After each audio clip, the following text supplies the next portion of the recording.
We'll start off opening the Tulsa Improvement Trust Special. Do I have a motion to approve? So moved. Second. Second. All in favor? Aye. Aye. TAIT Operating and Financial. Madam Chairman, 2A is adopt TAIT Board Meeting Rules and Procedures. It's an attachment. It's actually after the first tab on the attachment. Again, this was something that was formulated to formalize the board procedures in regards to the meetings, the agendas, establishing committees on the board, formalizing committees to help the board process work better. At the direction of Meredith, Nancy and I put together this document to try to formalize the board process. We looked at our bylaws and looked at several other organizations, including City Council, and put these documents together. They're before you today for your action. Any questions about this? I have a couple of questions or comments, Madam Chairman. One is I do think that having rules and an order of business for an orderly procedure governing these meetings is very appropriate, and I'm all in favor of it. I know that there were some questions raised early on in my tenure here about the control of the agenda, and there needs to be control exercised over putting this agenda together to assure that we have an orderly flow of appropriate business before the board. I'm a little concerned that there needs to be perhaps a bit more flexibility in that process in this regard. Unnecessary or inappropriate business ought not be forced to be put on the agenda, but an iron-handed rule also needs to be avoided. So there needs to be the ability for whether it's an interested party of any kind, if the management and the chairman doesn't want to hear the grievance or entertain whatever business they might have, it occurs to me that a couple of members of this board ought to have the right to have an item put on the agenda. An aggrieved party ought not have to go to court or go see a lawyer to force an issue. There needs to be, it's a part of our system of government, I think, it's called due process, opportunity for a hearing, with reasonable control exercised over that. So I mentioned that, and then I'd like to assure that concern is addressed in some fashion. I'd also like to ask Nancy, since in adopting these, you have worked with Jeff and with Meredith on putting these together. Have they been reviewed by the city legal department to assure that we're not treading heavily on any requirements of state law or otherwise? I have not had them reviewed by the legal department. I prepared them with Jeff's assistance based on the city council rules. Okay. And I've attached a copy of the Open Meeting Act as well as the TAIT bylaws. The idea for the agenda preparation is based on historic practice here at the airport, and certainly we would never want to deny anybody an appeal. And obviously any TAIT board member who has an item they want on the agenda should feel more than open to discuss that with the chair and the director, and I can't imagine that would be any problem whatsoever. It is your board meeting, and so the items on the agenda are not public items as they are with the City of Tulsa City Council meetings. They're your agenda items, and obviously you are dealing with property and the city's interests here, but you're also serving as a TAIT public trust board member. So let me address your comments, Charles. There's no question that any board member should be able to submit items for the agenda, as well as other grievances, things like that, need to be able to be put forward. I think the intent of these rules and orders of business is to try to make an efficient meeting. And that doesn't mean when, as you say, that items come up that have already been approved, or if it's something that shouldn't be on the agenda, that it may not be something that does get on. But certainly we can have the discussion, and I would think in 99% of the cases it would be on. As I stated initially, Madam Chairman, I'm all in favor of an appropriate set of rules and orderly conduct of business, and I have a hard time imagining you and Mr. Mulder saying, no, we're not going to entertain your request to have some appropriate item of business placed on the agenda. I do favor the approval of a reasonable set of rules. I'd like to have that understanding that this control of the agenda is not going to be exercised in some arbitrary and unreasonable fashion. Absolutely. Whether it's you as the chairman or it's me.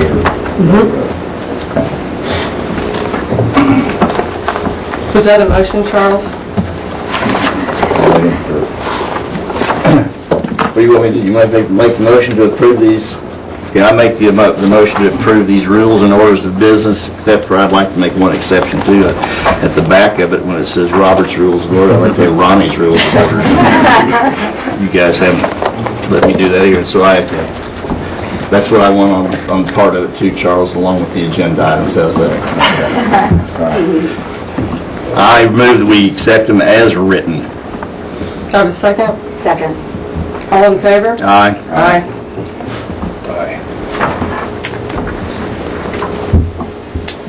Item 2B? Item 2B is to approve a resolution, and all this resolution does is amend a prior resolution that was approved on June 10th, 2003. This is a technical amendment to satisfy the letter of credit provider for these variable rate bonds.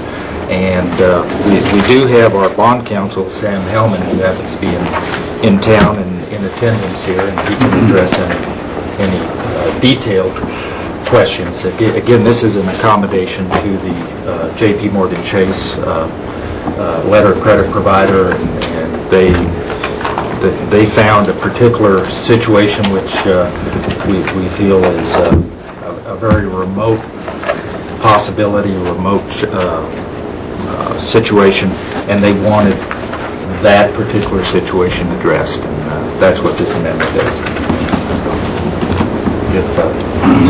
Sam? I think you summarized it quite well. We can get into detail if we want, but that's the essence of this action. Just to confirm that the reason that they came forward at this time, this letter of credit had expired, and they had extended it for 90 days, so we need to have this letter of credit renewed. They've asked for, upon renewal, that there be a provision changed. That this is the original language, I understand, from 1984. That is correct. It's related to that. There's no change in terms of the cost of the... No.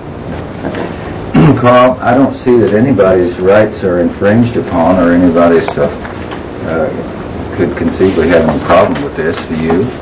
Oh, no, not at all. As a matter of fact, this actually solidifies what the thinking would have been in a practical manner anyway. It just puts it in writing. I'll move for approval of item 2B. Second. All in favor? Aye. Item 3? We'll move on to item 3B1. Actually, 1, 2, and 3 are all similar items. All three of them are for engineering services to prepare construction plans and specifications and assist us with the bidding process for 3 projects that are in our capital improvement plan for 2007. The first item is to approve a contract with the Benham Companies for our airfield electrical improvements project. This project makes improvements to the vault that serves the electric vault that serves our airfield lighting systems. It also has some connection with some additional electrical upgrades in our terminal building. As we continue upgrading the service, right now the service in the building especially is extremely limited and we need to make some improvements. The second item is a contract also with the Benham Companies. This is for the next phase of our terminal improvement project. And that contract will provide plans and specs for installation of fire suppression, new ceiling and lighting in the baggage claim areas. We've got several passenger amenities and upgrades that we want to do in the vicinity of the central security checkpoint, the exit lanes. Several improvements we'd like to have in place and want to try to have in place before the PGA tournament next summer, and that traffic starts flowing through the building. And then the third project we have is a contract with PBS&J. It's for the Taxiway Charlie extension project. Also, what that will do is extend Taxiway Charlie, which is on the south side of our crosswind runway. It'll extend that out to the east to where we have a full parallel taxiway on that crosswind runway. It also provides for installation of approach lighting systems that will improve the access to that runway during poor weather conditions. So all three of those projects, again, are in our capital improvement plan, and this is the first step towards moving ahead with those. What do you anticipate the actual work contracts cost? The first item, the airfield electrical project, is estimated at $2.3 million. The work in the terminal building that's being designed here, we're estimating at around $3.3 million. And then the Taxiway Charlie extension is about $7.5 million for all of that work. About 1,500 feet? That's about right, yeah. But it does include about $1.5 million of that is for the lighting system off the end.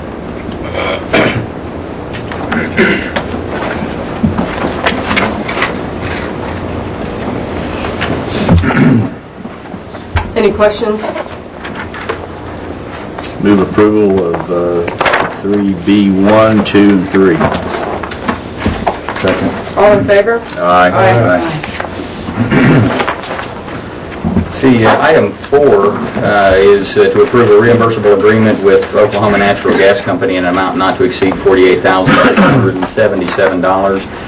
This reimbursable agreement is associated with our storm sewer project at R.L. Jones Jr. Airport.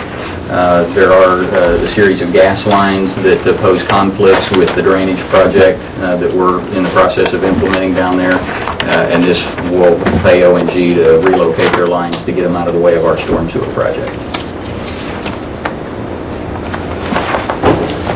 Move approval. Second. All in favor? Aye. See, item 3C1 is to approve amendment number 3 to the contract we have for environmental engineering and consulting services with Cinnabar Environmental Services. This amendment is an amount not to exceed $36,000. The original contract that we entered into with Cinnabar Environmental is actually covers a 5-year period of time. The way it's structured, the first year of that was the $200,000 item. We're now in the second year. So as you look at these numbers, this actually covers a 2-year period of time. For the current year that we're operating in, we awarded the contract for $150,000, or the amendment that covered this current year was for $150,000 for services to be provided here at Tulsa International, and the $36,000 we're adding is being added just to that portion of it. Through this contract, Cinnabar provides a variety of services to us that are related to the various permits that the airport has for stormwater discharge and a variety of other environmental compliance issues. So we are actually in the process of developing a staff position that will allow us to perform a lot more of these items with airport staff at a much reduced cost. We had actually hoped we would have that position in place a little earlier this year, and then the process is just taking a little longer than we'd anticipated. So when we awarded the $150,000 contract, it was with the expectation that we'd start seeing some savings this year by bringing on an airport staff member. Otherwise, we would have probably proposed about a $200,000 item for the year. That would be more typical for what this costs us on an annual basis. So we're needing an extra $36,000 just to carry us through the remainder of the one-year period of time of this contract. And then, Jeff, that one-year time period is until? It ends on October 31st.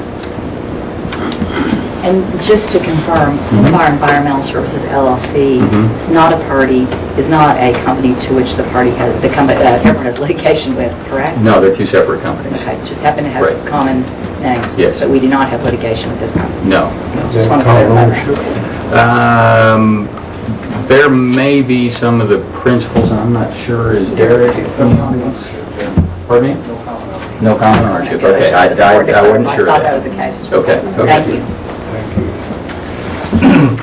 Jeff, I'm sure all these services are necessary. I've reviewed your summary of this agenda item. Talks about environmental audits, compliance, investigation, analysis, and so on.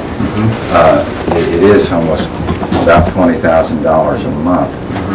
What do these folks actually do, and is it billed on a kind of an hourly rate? In other words, you get bills for services actually rendered, or is this just so you get a bill for so much per month and that's it? No, it's an hourly. It's for services as needed. If we have a fuel spill, we get billed for the time they spend working on the fuel spill. There are some items that are very regular and repetitive that they have to do on a regular basis. Sampling stormwater outfalls is probably an easy one. It's a requirement of our stormwater permits where they have to take water samples after rainfall events. There are the environmental audit that's mentioned in here is something that we have to do on an annual basis of inspecting all of the tenants and confirming, what they're doing with hazardous waste. And So this is an amount not to exceed. It is. In fact, last year we went into the year expecting to spend around $250,000. It was $241,000. I mean, we wound up less than what we budgeted. So, Do you or someone on your staff monitor the bills then and verify the accuracy of the absolutely, you bet we do. We do. Have a motion? I move. Second. All in favor? Aye. Aye. Let's see, actually 3F, 1 and 2 are both similar in nature. They both defer award of contracts. We've got a couple of bids that we've opened. The first item, 3F1, is for bids we've opened on an apron that's affiliated with our Taxiway November project in the north part of the airport. The second item is a bid that we've opened for incursion prevention gates down at the R.L. Jones Jr. Airport. Both of these are projects that we're needing a little extra time to complete our evaluation and look into some opportunities for funding to fully pay for the projects before we're prepared to make a recommendation on award. State statute does require that the board actually has to take action to defer those. The bids, otherwise they expire within a certain period of time, and they would expire before our next board meeting. So this just allows us to defer action on them until September. I don't recall ever approving gates at RVS. It's included as a part of our capital plan for something for us to move forward with. This is your first opportunity to approve specific action on these contracts in that regard. If I could add, in regards to the Taxiway November Apron project, that was a case of the bids coming in higher than we anticipated, and we're trying to work with the FAA to try to find additional funds for that. Likewise, with the incursion prevention project, this is a project that had not been programmed based on the runway incursion issues. The FAA encouraged us to try to move ahead, and they would try to find some funds, and we're still working with them. I think that should come before the board as a specific item with a description of the work to be done and the cost involved. And that will, Carl, Jeff's point is that we have some bids. We're still trying to find the additional funds to make that happen, which we would then take to the board for their ultimate. I remember a meeting at Riverside Airport where it was stated that no work was to be done without another meeting, and and public comment on the proposal. It doesn't sound like any work has been done, though. Is that correct, Jeff? That's correct. Right. So they're trying to figure out what the funds are before... No contracts have been awarded yet. Correct. And when they do come before the board, it's to be able to keep people from driving on the runway so you don't get the whole airport being a security place like it is out here. Jeff, why don't you walk through the picture and what you're looking at Sure. of Riverside, why you're looking at the putting gates in versus... One of the things that we do on an annual basis, the FAA has what they call their Runway Safety Action Team. They meet with us on an annual basis for both airports. And at Riverside Airport, there has been an issue that we've had for a couple of years, runway incursions, which is a vehicle driving on a runway or an active taxiway. And obviously the issue with that is trying to avoid an accident between an aircraft and a vehicle. One of the things that we found as a problem is that there currently is a perimeter road at Riverside Airport that goes all the way around the airport that can be accessed from the west side. And so someone who may be coming to the airport to just look at airplanes or to find someone there can enter on the west side and go around. On the west side, we have installed a couple of years ago a number of gates so that if you come to the west side of the airport, you can get to a certain point before you reach a gate, and those gates were specifically put in at that time because of runway incursion issues. What we've seen since that time is we still have some issues. If folks drive around and they get to the east side of the airport, they can access the runways and taxiways from a couple locations. And what we've seen over the last couple of years are some incursions of folks driving in this direction and getting on the runways and taxiways. And so what we're looking at as a solution is to restrict access via the perimeter road from the general public. What we would do is put some gates up on either end. They would still allow the tenants to go back and forth. We would provide them with a security code or access. The idea would be for the general public to be limited for their safety and for our safety, and that's what we're exploring at the moment. And we have a couple other ideas that would be phased. We'll try this, and at our Runway Safety Action Team with the FAA earlier this year, we proposed this idea. They supported this idea. Obviously, it's a primary concern of theirs. They indicated they would try to find some funds for us, and that's the process we're going through at the moment. So what is the next step? Jeff, you've had some discussions with them.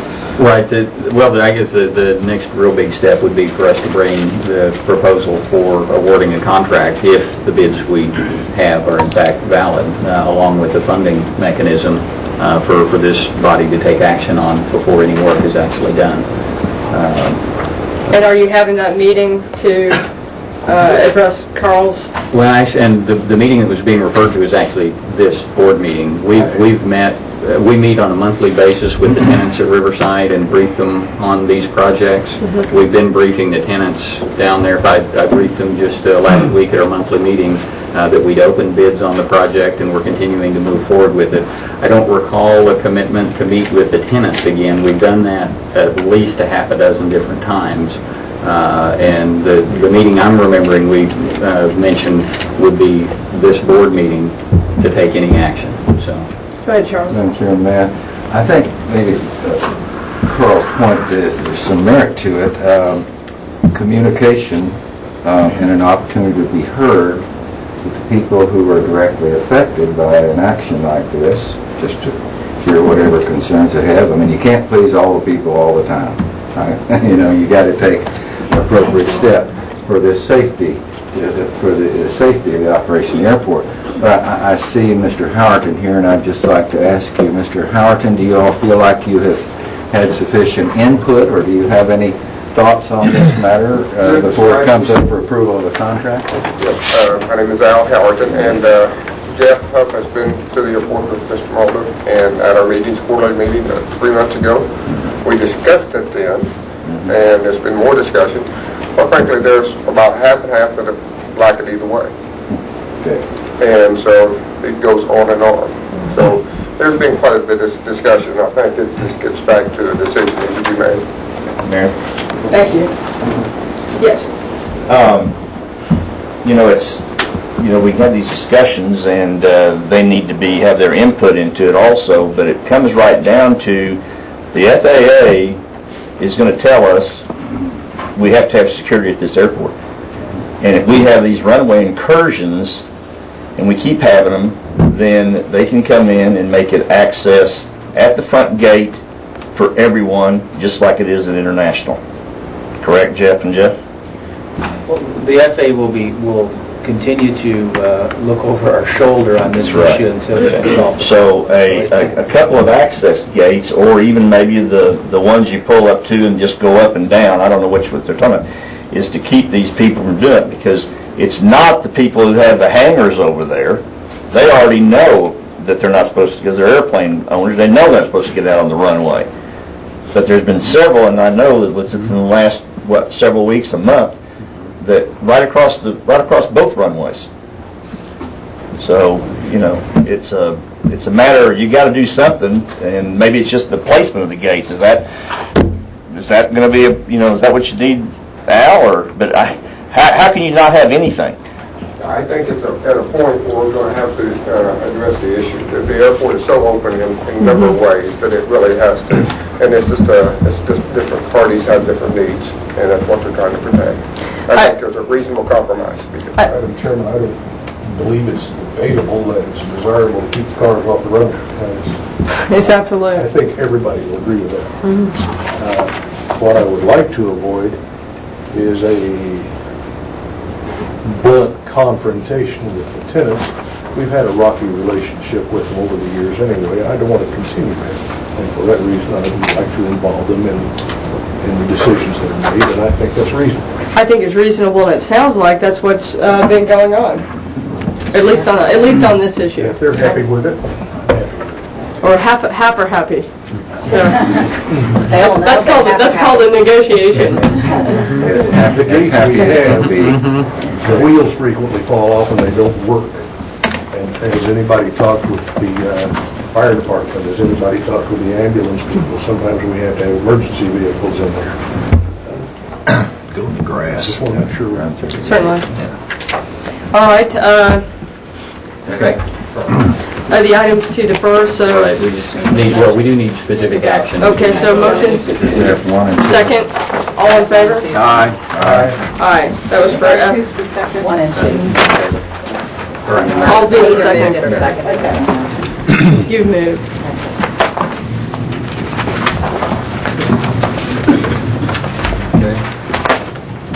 Item 4A, Madam Chairman, is to approve an amendment to the sublease agreement. This is Hangar 37 with BizJet to increase the size of the lease. They actually have extended Hangar 37, and in review of that, they need to increase the lease premises to be consistent with the actual footprint out there. So we would recommend approval of item 4A. They built it, now they want to lease it. When we went out there and there was miscommunication as to what the lease was, and we have confirmed, and they're in agreement that we need to increase the lease. So. I move. Quick question before seconding. On these, every time we talk about leases or assignments, we talk about standard rate. Can you summarize for me what the standard rate is and how it's determined? Every year, this board approves a schedule of rates, fees, and charges. We refer to those numbers as being the standard rates. For land leases, the policy is 11% of value. The value in the north side and the west side is basically $2 a square foot. So the standard rate in this case is 2 cents per square foot per year. How long is the lease? This would amend their current lease, and I don't know what their extension is. Chuck, I don't know if Chuck is... There's no extensions on it. I'm not sure of the effective date, but it was a 20-year lease with one. When it was initially Excuse approved, me. and how much longer they have? I don't recall including that. They're fairly new It's the tenants, so standard. it's just adding space to their lease. That's all it is. I'll second Ronnie's motion. All in favor? Aye. Item 4B is to approve amendment to agreement for professional consulting services. This is with Lee Fisher Associates. They are a consultant on our recent rental car concession proposal. There was some negotiations. You have a report on that. Unanticipated negotiations which required quite a bit of their time. There's still some remaining work to be done, and even though we have the concession agreements as the next item, and we would need their assistance for the remaining work, and requires an amendment of an amount not to exceed $26,000. Madam Chairman, if I may, just note for the record that I'm recusing myself from items 4B and C involving the Park Ministry. Certainly.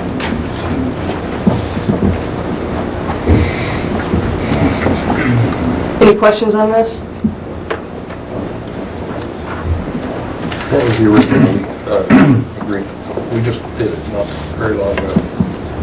I believe it was $45,000 or something, somewhere in that nature. I think it's in the report.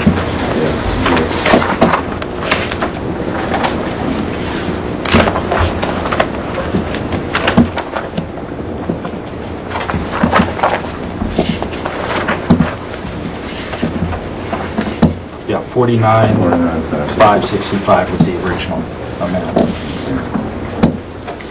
And had it not been for the additional work that was created as a result of the confusion in the process and then the negotiation, that contract would have been sufficient. Does that happen often where we get confused about it? No, this was the rental car agreements are done every 5 years, and those can be somewhat difficult negotiations to go through. You're dealing with multiple companies trying to agree on one contract, so it does require, in order to reach consensus, it requires quite a bit of effort, and we were able to achieve that. Go ahead. What we were trying to accomplish was to provide the companies with several options in the bidding process. In the industry, there are a number of issues involving dual branding and other issues that I can't explain very well, but I understand those issues are out there. And we tried to structure it so that we gave the companies several options on how to respond to the bid. But that ultimately ended up in some confusion and caused problems. So we were trying to be creative and responsive, and it caused confusion and problems. And so And money. And money. Fortunately, we were able to, the car rental folks were able to, along with us, agree to the solution. So we have that solution. But it was as a result of the confusion that it took the additional time for negotiation. But we completed the process, but it required additional resources.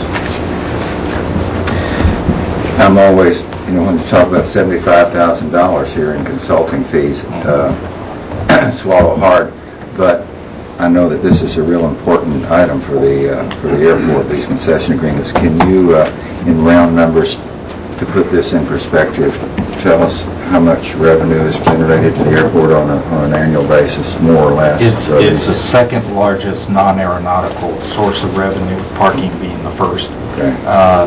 Generally, this would result in $3.5 to $4 million of revenue per year. We're watching the operation of Parkinson's Law, where the amount of time expended by a board is inversely proportional to the amount under consideration. I'll move approval. Second. All in favor? Aye. Aye. And just please note that I did not vote. Item C is to approve the actual 5-year rental car concession agreements effective September 1st. Approval. Second. All in favor? Aye. Aye.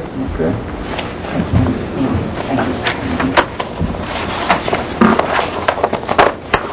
Item 4D. Madam Chair, this is a consideration and possible action on an aircraft turbine support request for a 20-year FBO license and lease. I did provide a report to the board on this issue, and just to provide some background and go over the report, and then I'll be glad to answer any questions. At this point, they have a 1-year lease for property adjacent to their existing hangar to accommodate an FBO operation, and they have a month-to-month lease for some space in the General Aviation Terminal Building, and an amendment to their existing Hangar 20 lease to operate as a fixed-base operator for a 1-year time period. They have requested a 20-year lease. Typically, the FBO leases have been 20 years to 25-year options, so we're approaching it from that perspective. The proposal, which was attached to the report, the staff reviewed it based on a couple of things. The size of lease area, ground lease, that they're currently using and would utilize for an FBO operation, the size of the facilities and the investment, fuel storage and capacity, and other lease issues, and I'll describe that specific lease issue in just a moment. And what we looked at was what our existing minimum standards say and what our existing 5 FBOs in operation on the airfield have. And we're looking at this from the perspective of, again, as we operate the airport, one of the things that we are required to do is abide by our grant assurances, and FBO operations and airfield access issues are often tied to grant assurances. One in particular is economic non-discrimination, and it indicates that it requires all aeronautical users engaged in similar activities enjoy comparable treatment, so that's how we're trying to evaluate this. In regards to the ground lease area, it's approximately 290,000 square feet, which is similar to the existing FBOs. In fact, the comparison to the smallest ground lease of the existing FBOs is about 250,000 square feet, so that would certainly be deemed comparable. The hangars and support facilities, Hangar 20, approximately 15,000 square feet. In the proposal, they talked about the construction of an additional hangar for 25,000 square feet and an FBO building of 16,000 square feet. And combined, that is comparable to the existing FBOs, in that the smallest at this point is in the 50 to 60,000 square feet range. They did indicate that they would have the facilities constructed and operational within 2 years in the proposal document. Fuel storage, this is an issue that we have been addressing since February. They have indicated what they would propose to do is to, as they described to the board back in February, have fuel storage in Southwest Airlines tanks, and also they talked about providing an above-ground storage tank for 12,000 gallons. As we've communicated to the board, our position is that we feel that our lease with Southwest Airlines does not have the license for them to do that, which their license provides for them to provide commercial into-plane fuel, which is essentially pre-purchased fuel delivered at the airport. There isn't a retail sale taking place, and what would be involved with an FBO operation is retail sale of fuel. In regards to the above-ground storage tank, in comparison with the existing operators, there's a variety of storage capacities. The minimum at the moment is about 36,000 square feet. So if they did have one above-ground storage tank at 12,000 gallons, that would be significantly less than the existing operators. We looked at the minimum standards, and it talks about persons conducting aviation and fuel sales, providing the storage tank. It talks about fuel grades, 80, 87, 100, 130, and those grades aren't in use anymore. But in this case, what they're proposing is to provide jet fuel only. And as I indicated earlier, what they would provide if they didn't have storage in the southwest tanks would be one 12,000 gallon tank. In regards to the issue of above ground tanks, we've had, besides aircraft turbine support, several other tenants inquire about providing fuel storage in above ground tanks. The previous airport director was an advocate for below ground tanks. And I am not. I'm flexible either way. The FAA's guidance on this issue changed in the last couple of years, where they were encouraging below-ground tanks. That's changed. I think they're more neutral on that issue now, primarily for environmental reasons. And the city of Tulsa allows above-ground storage tanks, and we've met with the city of Tulsa about that issue, and they have specific guidelines on locations and requirements for that. So in regards to that issue, I'm willing to support tenants who would bring that forward as long as it's in compliance with the city of Tulsa requirements. The last item is the Hangar 20 lease, which they currently have a lease for. But that lease expires in January 2020.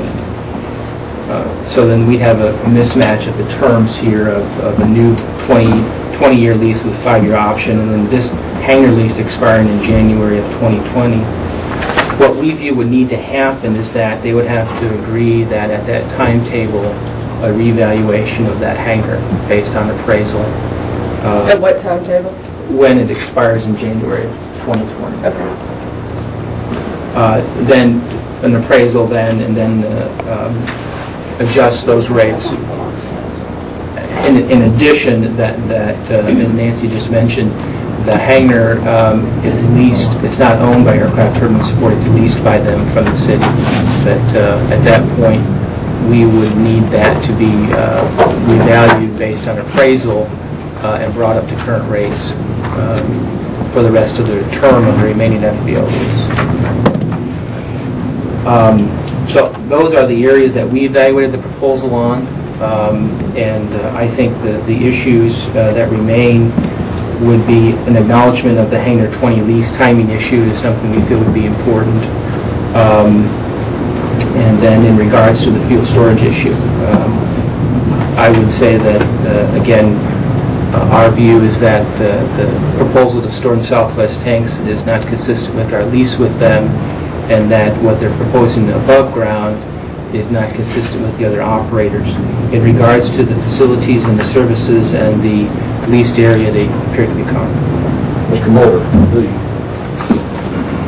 36,000 gallon storage at the other FBOs, do they have one 36,000 gallon tank or three 12,000 gallon tanks?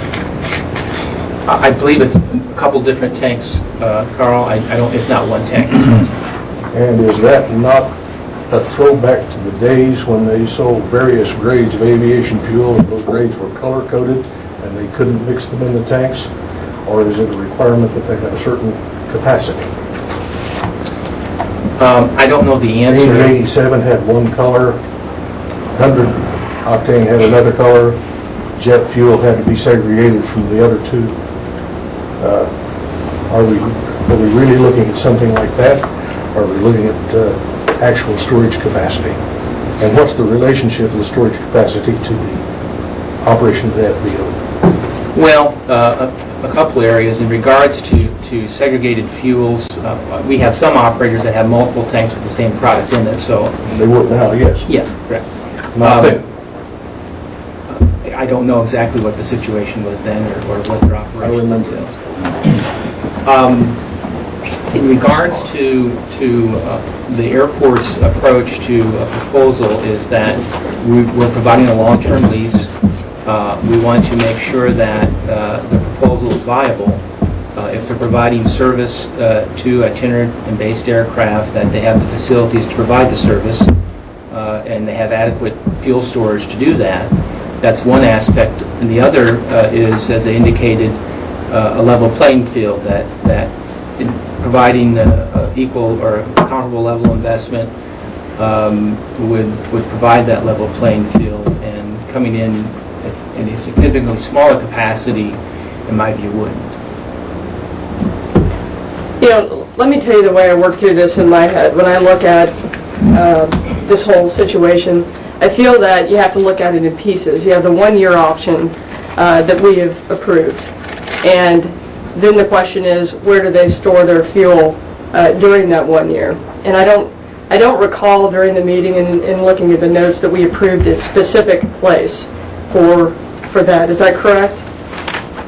In the meeting notes? Well, specifically, there were 3 items for approval. I believe in clarification, Ron, you asked Charles, does this mean storage, contract storage for 1 year, and Charles indicated yes. Okay, so then... That was the extent of the... Okay, so this is 1 year. But at the time, we also didn't know that the lease that Southwest has does not allow that, so it was an illegal...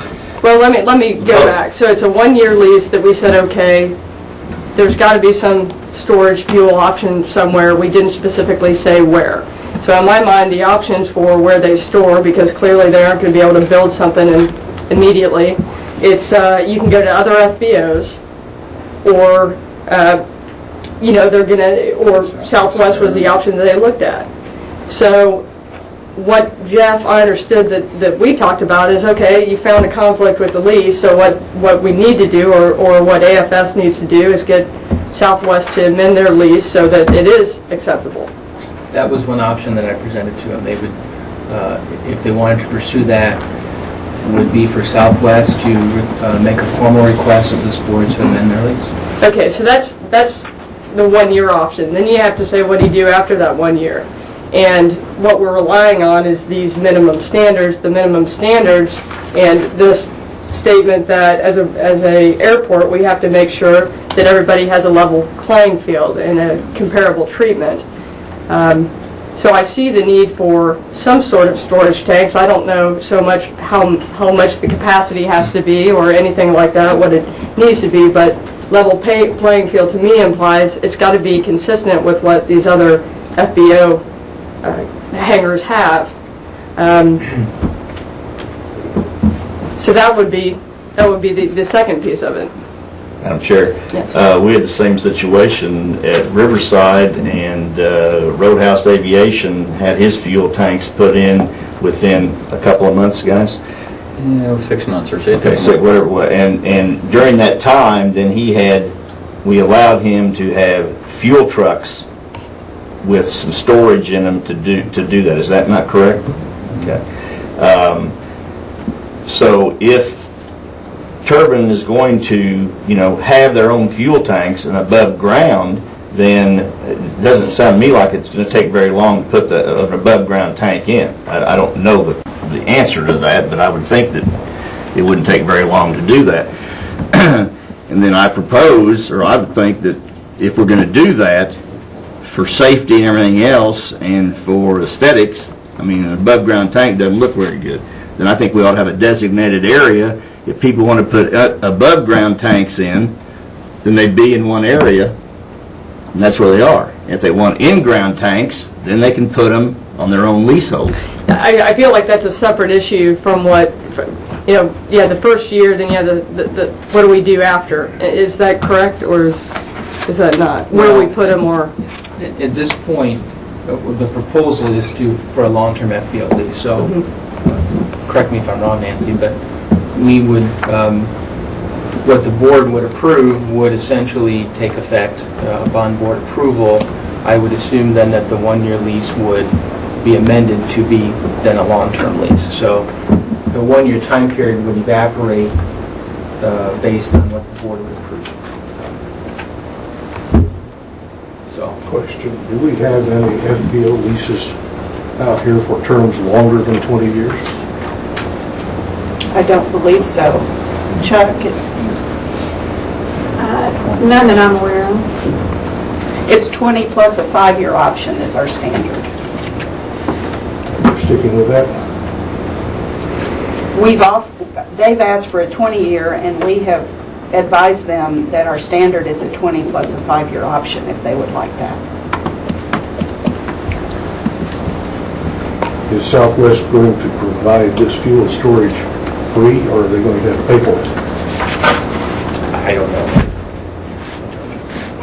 Well, they have not filed any application with TAIT to amend their lease to allow Any this. indication they're going to do that? No, sir.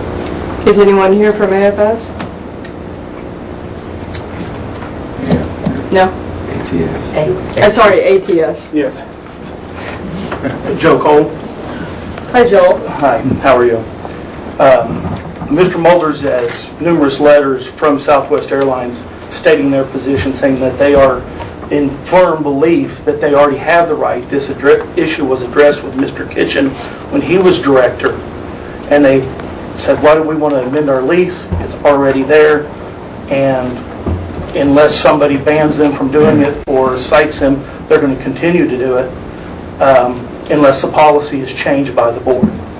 And that is a position that I know Mr. Mulder has had emailed letters and documentation supplied to him.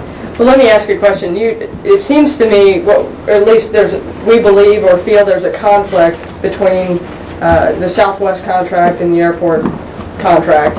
And the request is, could Southwest write a formal letter asking to change this, whatever the verbiage in here. Is that correct? Correct. Is that something that you can do?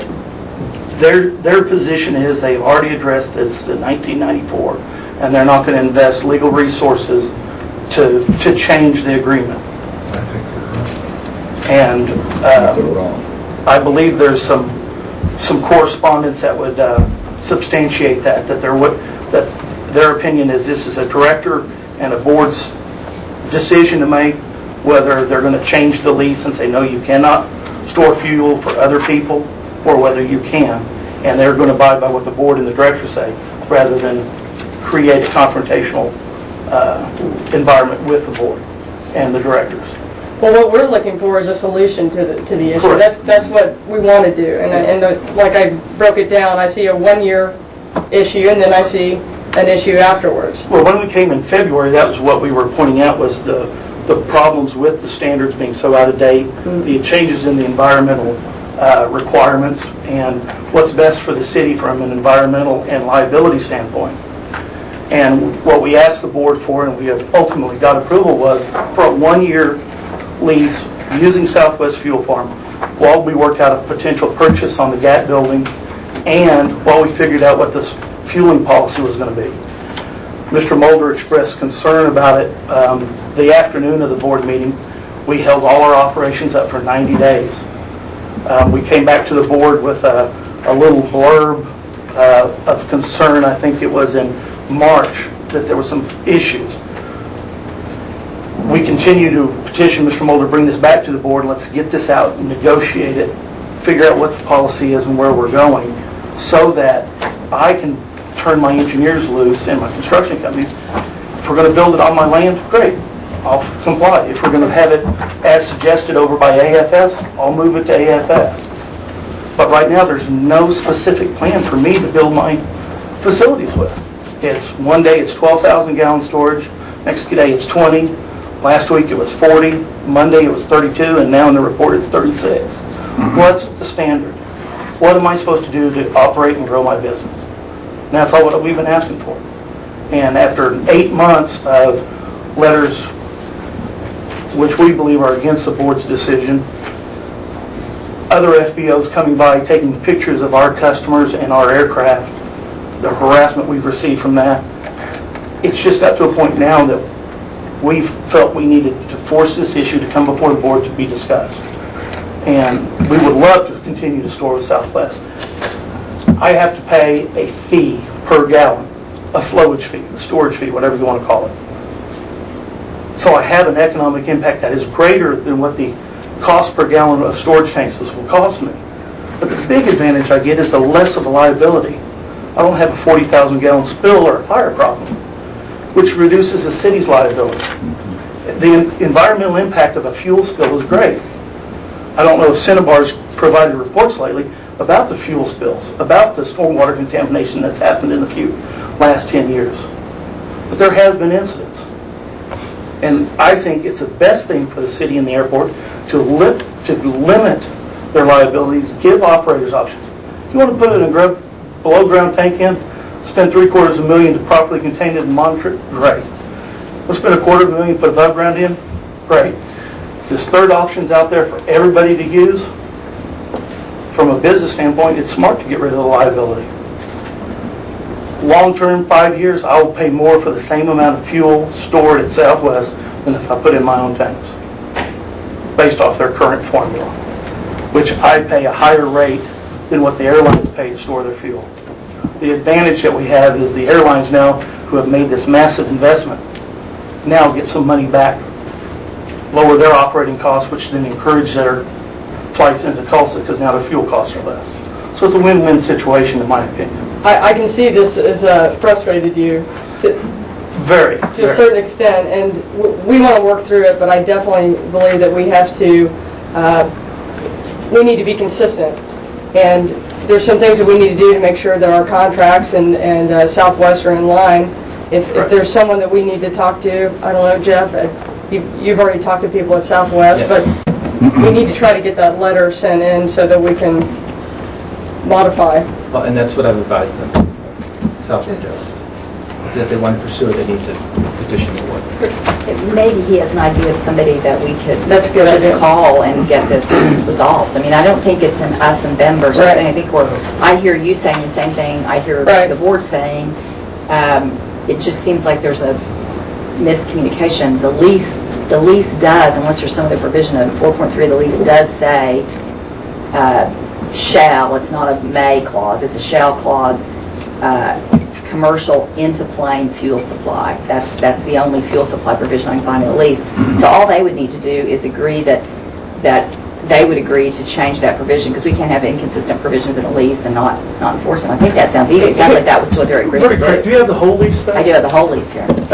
There's a few sections, and I don't have all the documents with it because there's a big stack, that the airline specifically addresses, where it talks about bulk storage and into plane refueling system services.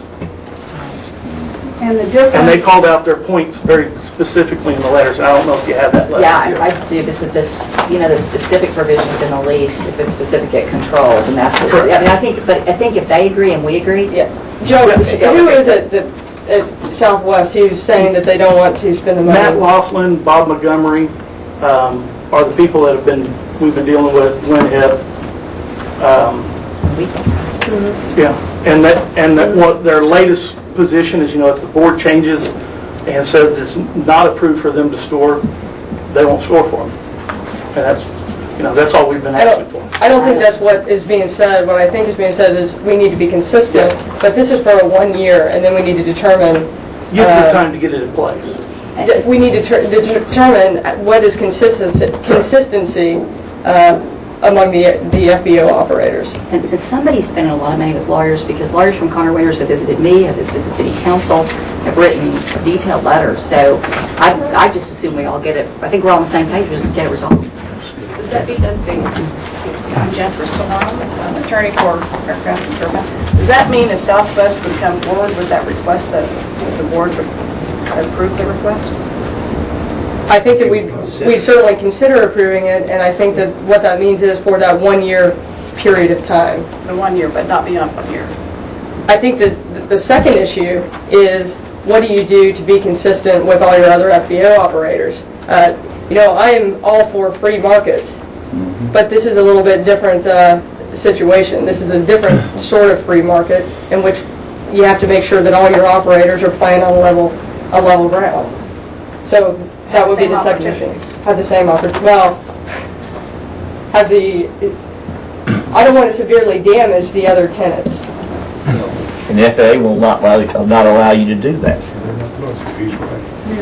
Yes. You might ask if there's any FBOs here to put input from the others. Okay. Is there anyone else here? Tom?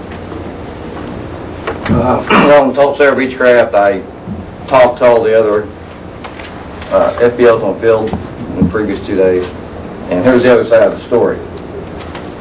I sincerely doubt that you can take whatever fee you're paying storage in that tank and advertise that and recover whatever it costs to put the tanks in. I put mine in 1984.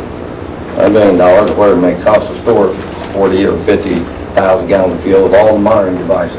Sincerely doubt that. I feel like even this 1 year, and the thing we've been concerned, which they don't have a license to do, they've been selling fuel for the last year without a license, without a lease to do so. This does not take care of the same type of situation that we have for, I don't know whether they're paying the dime fuel forage fee. I don't know whether they're under Part 139 to inspect it like we are, and requirements of 139 for handling fuel in this airport that you bring forth, or they require for that. They don't have a lease to sell fuel. They've been doing so all during this time period. And all the other things that are required that we have to do to sell fuel in this airport. And also have grave balances, and this process will cost them more money. That's not the issue. Under Part 16, if you're not aware of it, then you need to get real aware of it, because it requires the FAA, and I can go into a long explanation of it, because I dealt with it in Memphis, Tennessee, at the Millington Airport down there, and understand it quite well, I think. And we consider a level playing field is that they're not pumping and selling fuel, which they're doing now. Some to our customers, so anybody shows up on the ramp, they'll sell it to you. During this time period until they have their tanks and they meet the same tax standards that we do, that are required under Part 16. They do that, great. Pretty soon you'll have 7 operators on the field, and we'll just go at it, and that's how it is, and we have no problem with that. That's what the law requires. But until that time period comes along, you cannot allow them to continue to sell fuel without a lease. We're required to have a lease to operate with you. Why are they not required to have a lease? And secondly, they need to be on the same playing field that we just said because of Part 16. These need to be done. And the concern that we have, if you start making exceptions here, then where does it stop? Where do we stop that people can come on the airport without a lease? Shade-free mechanic, I have a shade-free over here, come do your work over here. I'm being funny, but you get the point. We represent a tremendous investment. I'm all for the little guy. And you may have some latitude to help little people, or your little operations, whatever you want to call them. And within that latitude, that's the American way. And everybody's for the underdog. But this is not a football game. And all of us have made huge investments. And I can go through, I don't know if you're all aware of the operators we have on this airport. And we want these investments to be managed and run properly per our license agreements that we have with this city. And we expect you to follow them as we expect us to follow them. And therefore, if we start doing things that really are against legal law and contract that exist, then where does it stop? Where does it end? Where do we, with the huge sums of money and the services we supply to major corporations in this city, they've come to expect for the 60 years we've been on the field, and the other investors, I can name them, but you know who they are. They need to be on the same playing field. And so that's the other side of the story. So I think you need to consider that before you go out and vote a 1 year freebie as opposed to what we would have to do. If they want tanks, have them comply with our standards, put them in, and when they get them in, start pumping fuel. It's really that easy. Charles? Madam Chairman, as you know from when this came up at the previous meeting, I have to refrain from voting on this matter, whatever motion it might be, because of the possibility of at least a perception of a conflict of interest because of legal representation. It's purely technical, but I'm going to observe that obligation. I cannot, however, I can't sit here mute and fail to observe this is such an interesting issue, and there's some important principles involved here, and I want to touch upon a couple of them. Your Honor, I got a good talking to yesterday afternoon at a meeting to an attempt to negotiate a sale of a nice piece of property in the inner city for redevelopment with a very responsible builder, and I got an earful of the problems caused by over-regulation, unnecessary regulation, hearings, requirements, permits, and unreasonable requirements. Now, it occurs to me that we need to keep in mind a couple of things. One, this is a free country. That's what makes it wonderful. We, as governmental officials, whether it's the management here or members of this board, in regulating people, we're exercising what's called the police power in law school. And regulation is not unlimited and absolute. It needs to be reasonably and directly tied to the protection of health, safety, and welfare of the citizens. We need to keep that in mind. It's a very important thing. Now, 20 years ago, and it said the previous director liked underground storage tanks. Maybe Jeff doesn't like or does like, but we have to deal with circumstances as they are. 20 years ago, if the director said, I want underground storage tanks, and that was your only option, you had to do it. Now there's a central fuel facility that's more safe in terms of persons and property, and the possibility of accidents is more safe environmentally and so on. It seems to me we need to take that into consideration. Also, I think that competition is good. Fair competition, everybody treated fairly. But I don't think we should have the liberty to say, because somebody had to do something 20 years ago, and it's not only unnecessary now, it's inappropriate now, we ought to compel them to do so. I think those are principles which need to guide the decisions of the board. Now, I will leave it at that. I don't think we're in the business of trying to, and need to avoid being perceived as trying to protect personal interest, even though we're dealing with all good people here. We need to protect the enterprise system and the principles that should guide us as well. That's all I have to say. I don't think it's personal interest. I think it's airport interest. Yeah, I agree. That we have to protect. Come from the FAA, not from these individuals that are sitting here. And I do appreciate your comments, Mr. Clark. I do. Call. We absolutely have to be even-handed. Mm-hmm. I've known Tom Clark since 1970. I don't know Joe Cope. I don't know his wife. I don't know if he's married. I'm not wanting to carry the water for either one. I will tell you, though, that review of the record as regards Southwest reveals acts inconsistent with Mr. Mulder's interpretation of the contract. Now, are we changing our way of doing things? Are we being consistent? I don't know. I don't know what to do. Well, may I interrupt?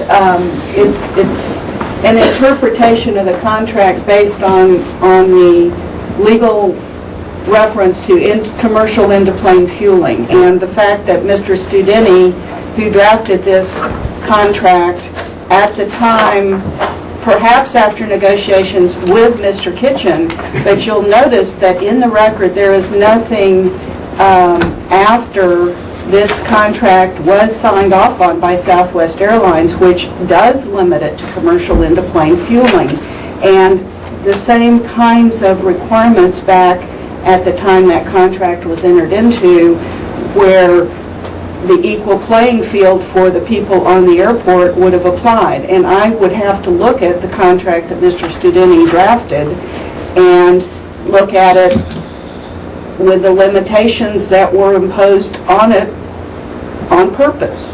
And we have talked to Mr. Montgomery at Southwest. We have gotten email from Mr. Montgomery with an assurance that Southwest Airlines has no intent of suing its airport partner here in Tulsa, and they have been advised that if they wish to have a reconsideration, that they would have to come forward with a proposed amendment, and they have not done that. I have also seen correspondence from Southwest indicating that they were induced to build that fuel facility, and that as a means of recovery of part of their investment, they would be allowed to sell fuel out of it. Now, which is it? I mean, it's in writing, I've seen it. But when the contract was written or the lease was signed, I mean, you can have all kind of negotiations. We've done that before but when the contract is set and signed, when the two attorneys sit down and sign that lease, it's what's there. Until this morning. Since last February, we've been dealing with what was a one-year lease, and it is patently silly, as you pointed out, to require somebody to build a fuel storage facility in support of a one-year lease that may or may not go on. It was fully and thoroughly discussed at the time we voted on it. We voted on it 4-1 And Mr. Summit suggested that it was something we would want to revisit at the end of the one-year lease. That's the way we left it. Yes, but I think that we left it that they're going to need to figure out what they're going to do after the 1 year. And This gives them enough time to do that. This morning brings that up. That's right. I don't know where we are. I think where we are is... Asked for here. Go ahead, Ron. Meredith, when we did that 1 year, it was brought up at that time, I brought it up, is that, okay, what we have actually done then is we are giving someone a 1 year chance to be an FBO.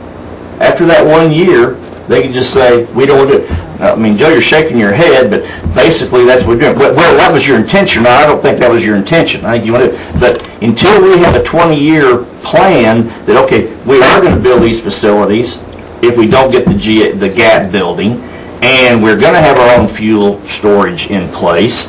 The other question is, I've seen the letters from your attorneys that, okay, we will put the fuel tanks in, or then again, maybe we still want to, do fuel storage at Southwest. I mean, there's still that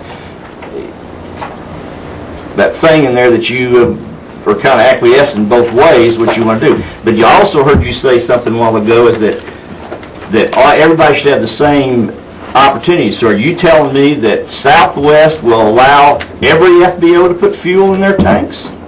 Yes, sir. They will do that.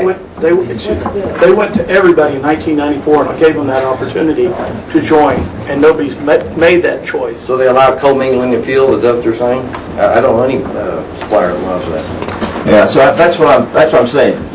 We've got those things. Now, I agree that if you have above ground tanks and there's an above ground location to do them, and like you said, hey, it's safer, it's going to be over there, then it's all in the same area, whether it's in their tanks or your own tanks, then I agree. It should be there in your tank, in that area, that it's safer, the fuel spill, it's all contained in one place. Sounds great. Are you prepared under the existing standards, even though they're 30 years old and obsolete, to give the gentleman a letter telling him exactly what the staff requirements are? No ifs, ands, or buts. So he'll know what he's required to do and bring the thing back to us? That's my recommendation, Carl, is that defer the proposal until they modify their fuel storage to provide additional storage comparable with existing providers and agrees to the hangar. Are you going to tell him, though, what you're firmly willing to buy off of? Well, as I said, when they're compared to the existing providers, 36,000 is the minimum capacity we have now, so I would look for something in that ballpark. I have to ask a question.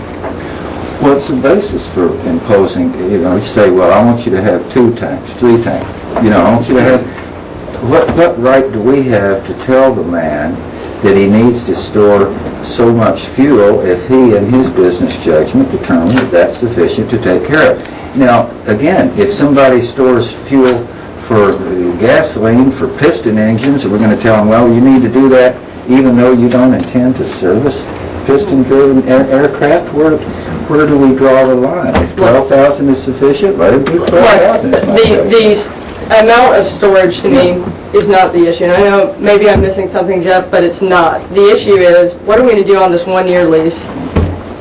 What we need to make happen is either I always say AFS because we have a company in our business called that. ATS needs to either store with an existing FBO, or we need to get a letter from Southwest Airlines that helps us with that lease. That's one issue. And the second piece is what is the plan after that?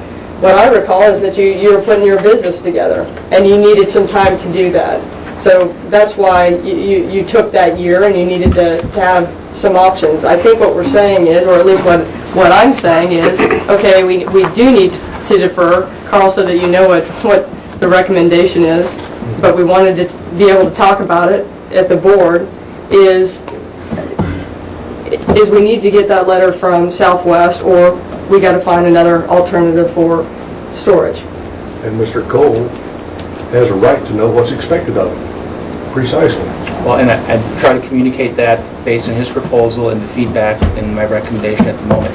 We can't get our regulations from the Weather Bureau. We have to tell them what we want. Right, and this is the other reason that we have to get our minimum standards in place. I mean, it's not anybody's fault here that the minimum standards were written 20 years ago, 30 years ago, almost before I was born, and we need to get them updated. So it's updated and very, very well clarified. Last question. Yeah. Or statement. I petitioned Mr. Mulder when this issue came up after 60 days of holding up any operations after we got the lease approved by the board. Offered to bring in a temporary storage, and he declined that and said I could not use it. I used the Ken Faith Riverside example. I'll use Southwest Airlines temporarily, or I can bring in tank or something above ground, and that was declined at that time. No waiver was given at that option, so we proceeded on waiting for some sort of guidance. And then in May 1, we started to pump fuel. Yes, we pay the flowage fee. Airport has inspected the truck. We brought in a private contractor who specializes in inspecting truck to verify it. AFS maintains the highest grade fuel on this field. It is sampled and tested 3 times. It is set in a tank for 24 hours before it's used. If there's any question about fuel quality, we got to question our commercial airline people. I don't know that. I think we need to round this conversation out. What I'd like to do is say, look, let's just commit to work through the issue. Definitely. And I've suggested 2 options, and that's for the 1-year portion of it. Then we got to work through the next piece. Can I just say, I think now I'm somewhat confused. In fairness to you and the board, I'd like to see us put a time certain on when we work through the 20-year lease agreement, because we neither need those issues hanging, nor does someone who's trying to put a business plan and bring jobs to the community need that, especially in one of the most important industry clusters that we have in this community. So, I'm reading what needs to happen on the hangar 20 lease, or what the outstanding issues are, and it seems like that's something we could easily take care of by the next board meeting. Is that? I think so too. Okay. Yeah. So we're deferring. That's my recommendation. Okay. Move. Second. All in favor? Aye.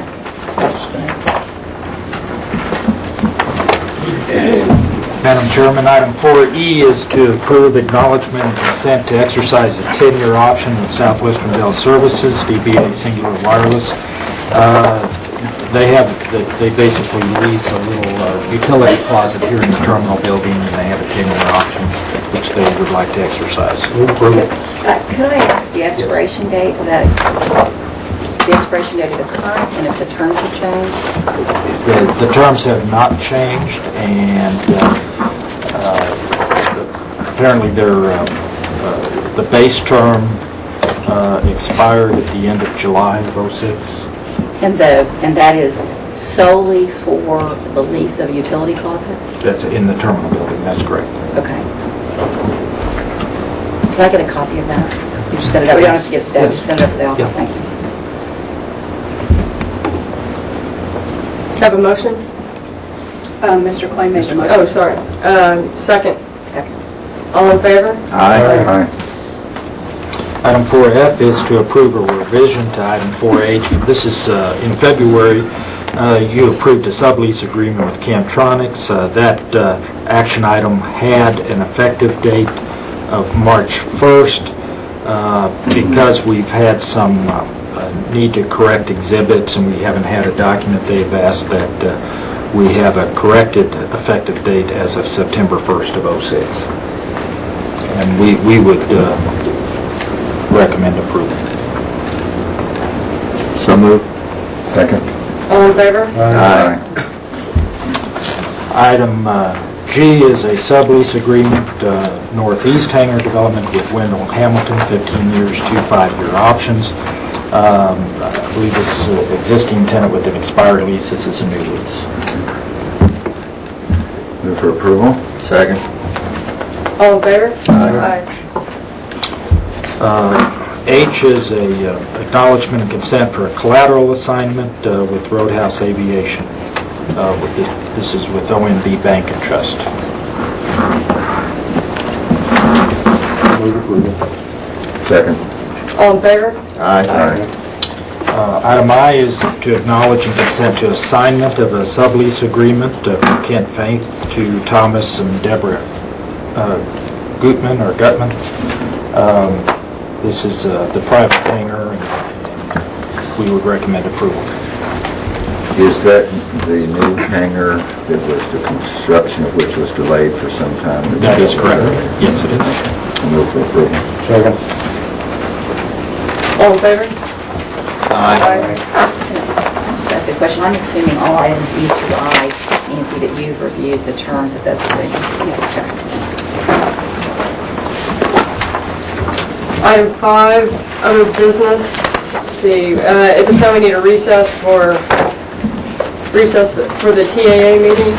So moved. Second. Do I have to all in favor of that? I don't even think we have. Okay. Aye. Okay, so Tulsa Airport Authority meeting, I'd like to approve the minutes of the July 13th meeting of TAA. So moved. All in favor? Aye. Reports? Madam Chair, just one note for me, and then Carl will take it from there. Just past your attachments, there is a retraction from Aviation Daily in regards to the JV Car Associates. This was published just last week, so just for information to clarify that issue for us. So they retracted the statement that we were one of the worst airports in the... Yeah, that they had, as it indicates, we should not have reported that we were, anyway, it's there in the text, but it indicates that they should not have reported that we were ranked last among small airports because we were not included in the rankings due to our census. And so we weren't even included in the ranking. Correct. And in fact, Aviation Week and JU Power is interesting. They're both owned by Umbrella Health. Okay. We have several reports to give you, and I provided more or less a cover page to walk you through this. As far as the activity summary, employment activity, we were down almost 5% for the month, but we're still up a little bit over 1% calendar year to date. Cargo overall remains relatively flat, and our takeoffs and landings at both airports show significant decreases. One of the we tried to go back and try to identify the reason for the drop, and I have not identified specifically, but the activity in July of 2005 was significantly increased. So we're trying to do some research as to what the activity was last July that might have thrown the numbers a little bit out of line this year as to what we've experienced in the last month or so. As far as parking, this is another case in point. The revenues are up 19.4%, and that's relatively consistent with what we've experienced. It's about half of the percentage increases that we've seen so far in the calendar year to date. However, July of last year was the first month in which the new rates went in effect. So in the past we were not comparing apples to apples as far as rates, whereas the revenues for July compared to July a year ago, those do bear consistent rates. The activity shows almost an 8% decrease, and again, if you look at the numbers through the summer of last year, you will see a big jump in July of last year, and that's what we're trying to determine what that might have been the cause for. We have also included a couple pages showing you the cost per unplanned passenger. This is comparative to fiscal years And fiscal year '06, it's at $6.53, which is consistent. The very complicated graph on the backside that shows the overall trend in relationship to all the individual airlines month to month, and so it's I know it's a little bit confusing, but it does show you the volatility of the individual airlines and what it might happen. I think also that showed the trend line from 02 to 06 is in the downward trend. It'll show you how that number changes from month to month, but basically, looking at the airport average on a 12-month basis, we're certainly going in the direction that we've intended. I also have provided 3 pages of the unaudited financial statements as of June 30th, 2000.